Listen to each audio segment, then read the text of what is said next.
Hi, I think this might be working. So that's good.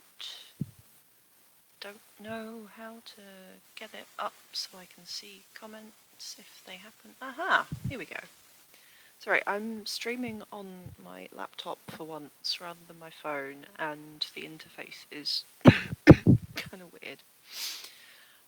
That's just me coughing. I don't have COVID, and I know that because I did a lateral flow test today.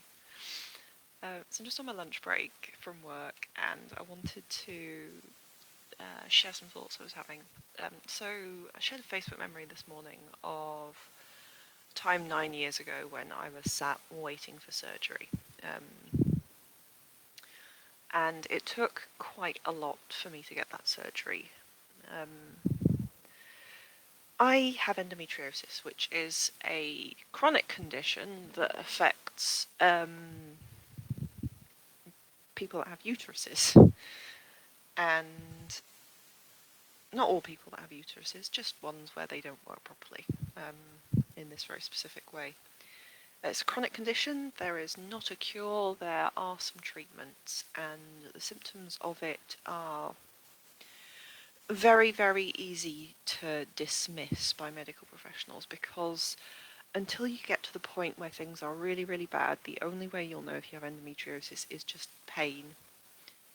Lots and lots of abdominal pain and very, very heavy periods. And if you go to the doctor and say, my period is big and it hurts, certainly when I started doing this, they were basically like, take some naproxen or some ibuprofen and how about you fuck off? Um, Largely because it's a well-documented subject that women's health is not particularly taken seriously by medical professionals, and, well, people just don't believe women when they say they're in pain. And this isn't necessarily based on the gender of the doctor. Some of the worst consultants I saw in my journey to getting this diagnosis were female. Um, ways in which I was suggested they could solve the problem included suck it up and deal with it, or get pregnant. Because that is a fantastic reason to bring another human being into the world, to have a 20% chance of curing a chronic medical condition. Not really my jam. So endometriosis, right? Hopefully everyone watching this knows that women have periods, mostly. Like, there are some exceptions to that rule, but generally most women will find that they have a period at some point in their life. With endometriosis, the lining of the uterus that gets thick and bloody and icky during the month, which eventually gets expelled as the period, starts forming in places other than inside your uterus, like on the outside of the uterus. And when it comes to shed, it's got nowhere to go.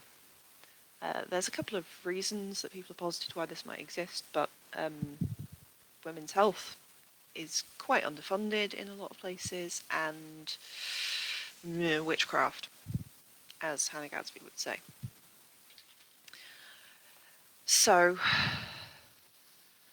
the endometrium, the uterine lining, tries to shed around the time you have a period, and if it's not in the uterus or anywhere with an easily accessible exit, it just kind of floats around your abdominal cavity, causing problems. It causes quite a few problems to various different extents. Some people get it very mildly. I had it quite bad.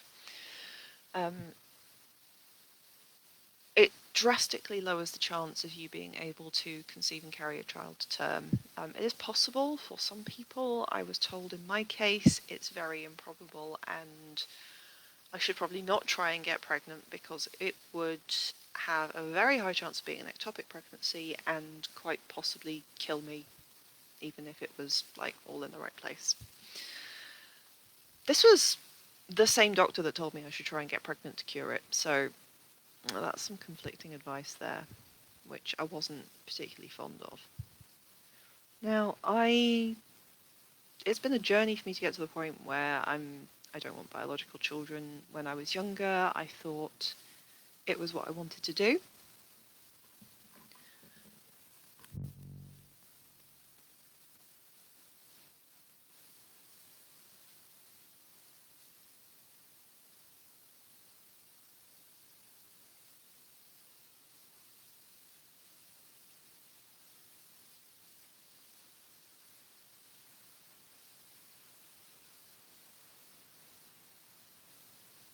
My microphone was on. Marvellous. Um, yeah, so when I was younger, I thought, you grow up, you meet someone, you have kids, the end. Yeah, I'll go back now. But thank you, Sonia.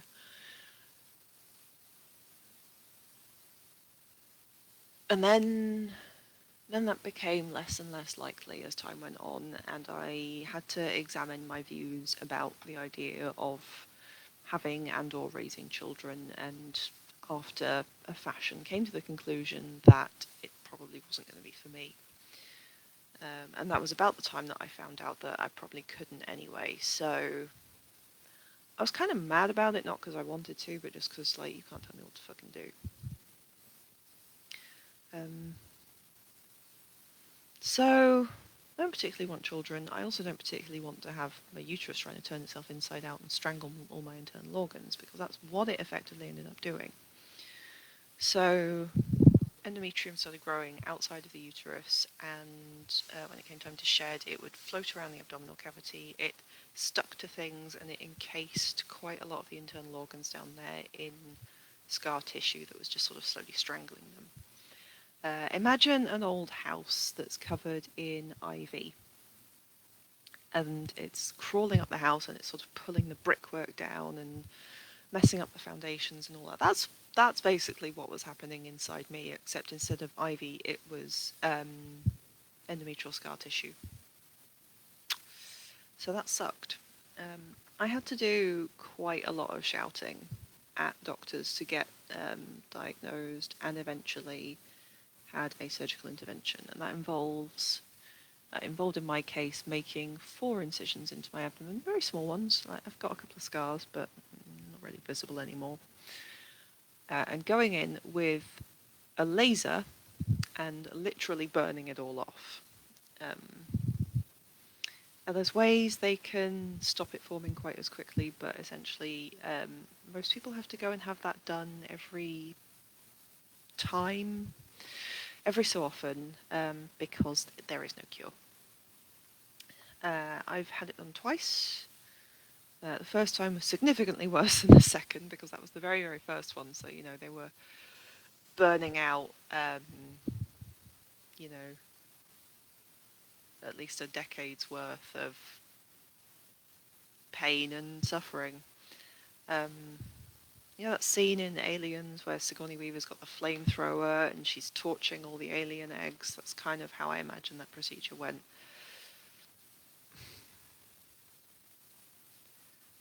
So, yeah, it's a difficult one. I am not quite so bothered about the idea that I can't have children, but quite a lot of people with this and related other conditions that inadvertently or directly affect their fertility do feel quite sad about it. So when people ask me, a 34-year-old woman with a house, car, steady career, oh, why don't you have kids yet? I tend to go into excruciatingly painful and graphic detail about exactly why I cannot have children. Because hopefully that helps people understand that that's a wildly inappropriate question to ask. Or at least that's my hope. I also quite like children. I just don't really want to produce one of my own, or any of my own, really. Like, aside from the not being able to, like, it just seems like a lot, and like something I probably wouldn't cope with very well. But yeah, I actually do quite like children. Um, they are cool and interesting and um, just kind of delightful to watch tiny little humans learning how to be people. Oh, it says new tip. No, I don't want to share this to a group. Fuck off, Facebook. So yeah, 9 years ago I had the first surgery. Um, the endometrium had been choking out my internal organs, including my bowel and some of my intestinal tract. So that was painful. And kind of explained why I'd been having such crippling abdominal pain pretty much my whole mid-teens to adult life so far. Um, I'm not actually sure that dogs are better than children, because dogs are basically forever toddlers, right? They're needy, they are inconvenient, they smell bad, and like you can't just leave them alone for 2 days. Whereas like a child, sure, you can't do that when they're very, very young, but they do eventually grow out of that. And you can leave them unattended for 5 seconds without worrying that they're going to chew up the power cables or, I mean, maybe they destroy the furniture, but at some point they grow out of that. Whereas dogs kind of never do until they get really old and arthritic and have to get put down, which is very sad. Yeah. So yeah, it's I don't think that these things are talked about enough, and I'm quite open about it. A lot of people aren't, and I just thought I wanted to explain kind of what it is and why it's so meaningful for me to now currently be being treated for this in a way that does not mean that I'm in constant pain. The fact it took 12 years to get diagnosed after I first tried to insist that something was wrong is frankly appalling. There is a consultation happening at the moment about the state of women's health in the United Kingdom. Anyone who has had experience of going to the doctor for pretty much anything, actually, they want your opinion on. They cover gynae issues, mental health, pregnancy, infertility, and all sorts of things. Also, just like generic illnesses. If I find the link, I will put it in the description to this video, because if you have feedback about the state of women's health in this country, it's a valuable thing to add your voice to. Would I consider a hysterectomy to get rid of the whole lot? I did actually ask that question. And I was told no, because you might change your mind at some point. And I'm like, I'm pretty sure I won't. And the doctor lady said, oh, I was the same when I was your age. And, I've got 2 kids now. I sat there and I said, yeah, and how's that working out for you? Are you enjoying your lie-ins at the weekend and going home and relaxing with a glass of wine and a good book in silence? Is it nice being able to have nice things in your house that are fairly breakable? Do you like going on holiday at a moment's notice without having to arrange a babysitter? How's your life going? And this woman just looked at me like she wanted me to die. So she didn't. She stopped trying to convince me to try and have a child, which I probably can't do, but also refused to talk about the idea of getting rid of the uterus or the ovaries or any combination of the above. I eventually managed to talk to a consultant who I actually had a proper conversation with about it. And I mean, how old was I 9 years ago? I was 24, 25. I had a proper conversation with a consultant about it, and he was talking about, what it actually involves and what I'd have to do afterwards. Like, how do you maintain this? And um,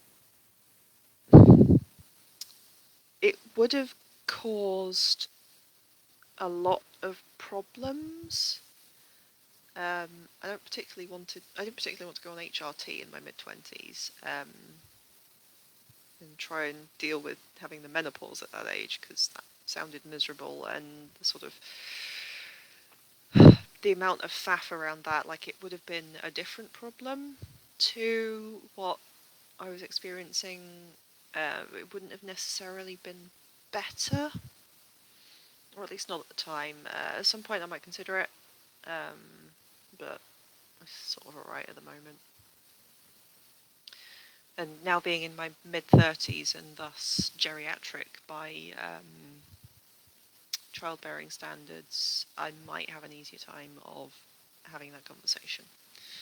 Yes, the consultant who eventually actually talked me through the practicalities of it was very, very helpful. The initial one was not. I had to go and demand actually a fourth opinion. Was that one? Yeah, like it would have been nice to never have periods ever again, but also like, yeah, has other complications. Um, yeah, I've got what about 10 minutes left of my lunch break, so if anyone has any questions, I don't even know who's watching. Like the interface for streaming via my laptop is genuinely terrible, and I don't know if anyone else is watching, but yeah, happy to answer questions and whatever. Um, it's been weird, you know.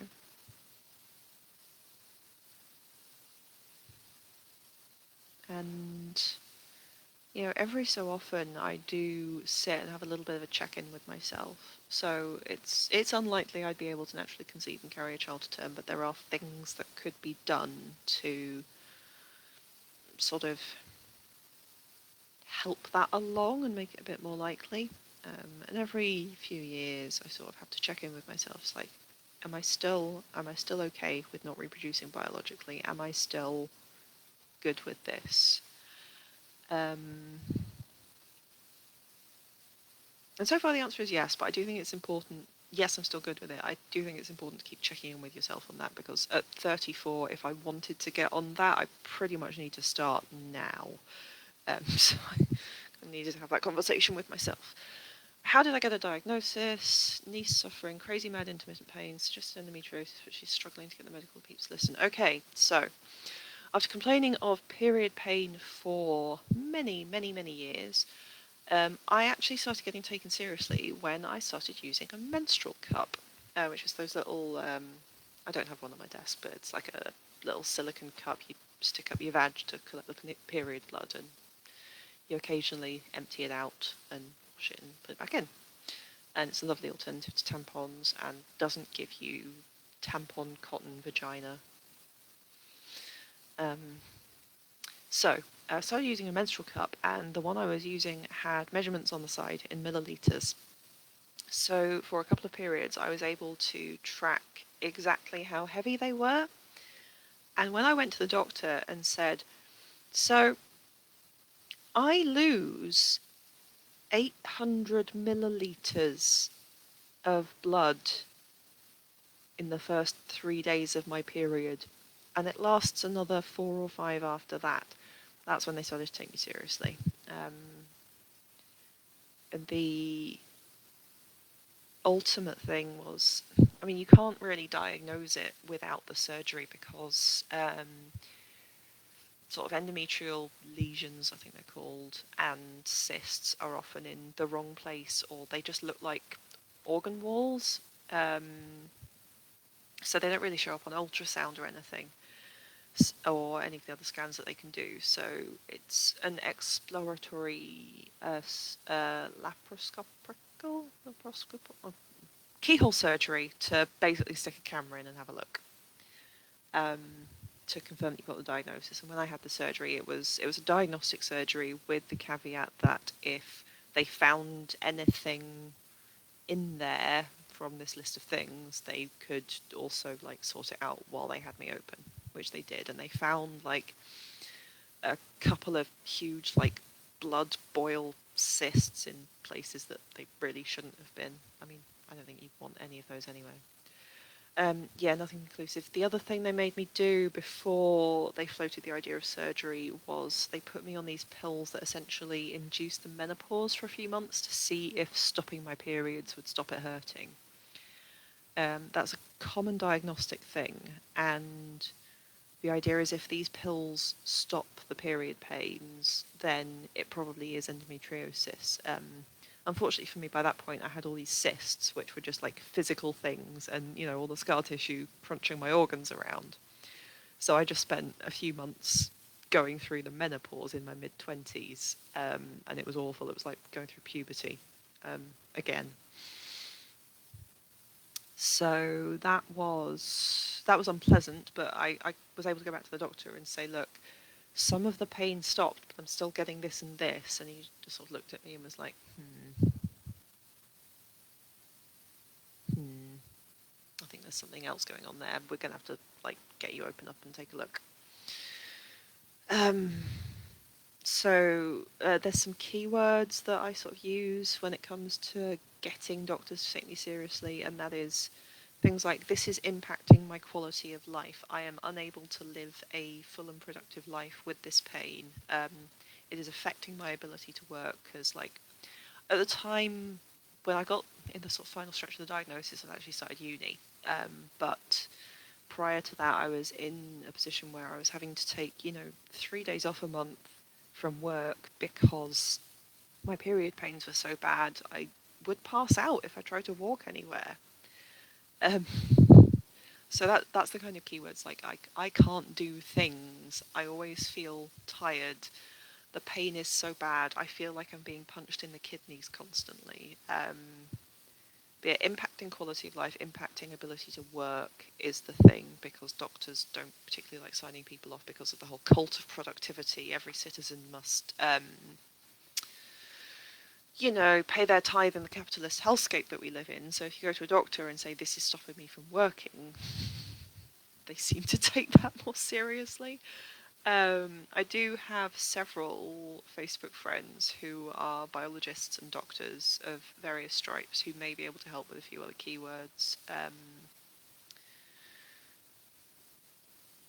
But yeah, Dawn, if you want to like talk to me about it next time in the office, I can probably find some resources that can help her look into it. Because gaming the system, knowing which keywords to shout about, knowing what kind of phrases will get doctors to prick up their ears and listen is a skill. Um, and I and quite a lot of people I know actually know how to engage with the system like that. So yeah, talk to me about it. I can probably point her in some directions. Yeah, couple more minutes. Any more questions? Give it a moment.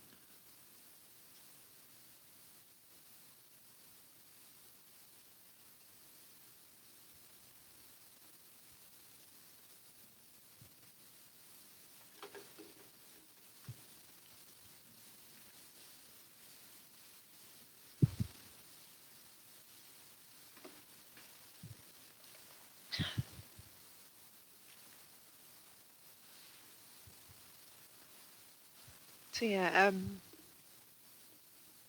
like mystery abdominal pain that gets worse around your periods is like, I shout endometriosis, but it also could be like vaginismus. I don't know how to pronounce that word, or polycystic ovarian syndrome. And sometimes all of these are comorbid with one another, because once one thing starts kicking off, like, the others might think it's a great idea to, oh, I'm also going to fuck up.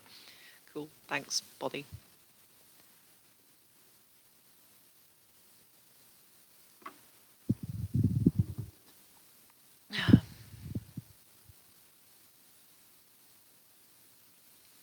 And I had a particularly bad incidence of it.